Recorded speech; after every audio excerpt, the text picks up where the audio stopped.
Hello. As I mentioned in my video about overt narcissists, there are two types of narcissists, overt and covert. Today we'll be discussing the covert narcissist.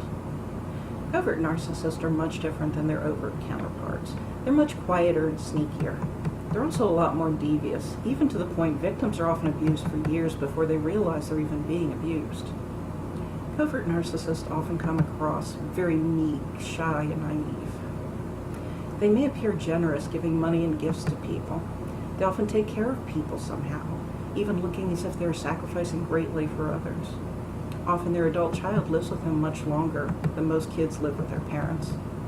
Caring for people makes the covert narcissist look like a good person, when in fact all she's doing is getting narcissistic supply when people say what a good person she is. Covert narcissists have zero empathy, just like their overt counterparts. But coverts can sometimes act as if they do have it. They watch people and study them, which is how they learn how to imitate empathy. But that's all it is an imitation. They really do not care. Once, many, many years ago, I was upset with my mother when my husband and I went to see his parents one day. His mother asked me what was wrong, and I just said I was angry with my mother. Immediately, she grabbed me and hugged me tight and said, "It's okay, I'm your mom now." While that may have appeared nice on the surface, it really wasn't. She only asked because my husband was there. No other time when I was upset around her did she care.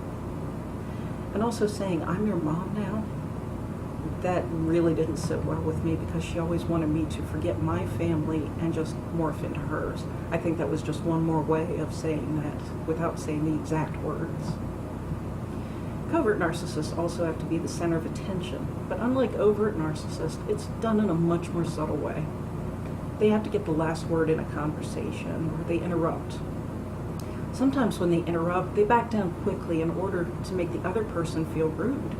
My father used to do this. He would actually wait until I started to talk, and then he would open his mouth as if he was going to speak. I would stop talking immediately so he could speak.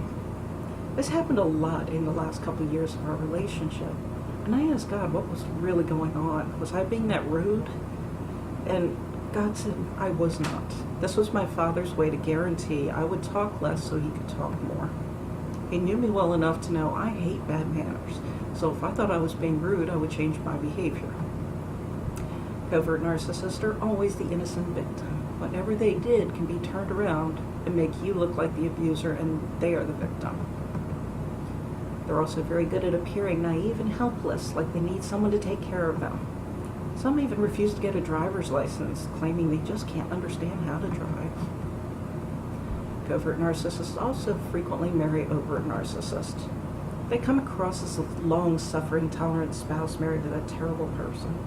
This is a fantastic scenario for the covert narcissist. Not only do they get that martyr label they're so fond of, they can also abuse quietly behind the scenes because their overt partner is obviously in the center of everyone's attention. Covert narcissists make terrible parents. They not only fail to protect their child from their spouse's abuse, but they expect their child to protect them. They also may make their child feel bad for them because it's so hard for them when the other parent abuses them. This happened with my father. I went to him about things my mother had done to me, abusive things, a few times. He would complain that he couldn't do anything to protect me, and said it was so hard on him knowing how awful she was to me. I ended up comforting my father when I was the one that was being abused. Another thing covertly narcissistic parents do is throw their child under the bus. If their spouse is angry with them, they often mention something the child has done to distract the angry spouse. They'll even lie, making up something to say that their child has done that the child has not done. They often create emotionally incestuous situations with their children. In other words, they expect their child to take care of them instead of them caring for their child. They talk to their child about their marital problems or sex life, and they expect the child to comfort them when they're upset. Sometimes physical sexual abuse is a part of this, but not always. These parents also convince other people that the relationship they have with their child is simply loving and close, not abusive, when in fact it's very abusive. Many victims of covert narcissists tolerate the abuse for a very long time, partly because it's so subtle, it's hard to recognize. Also because they don't want to think that someone who appears naive and martyr-like can be so cruel. it's really hard to believe at first because they're such incredible actors. They often come across as not very smart, but don't believe that about them. Nobody can be this devious and be stupid at the same time. That's impossible.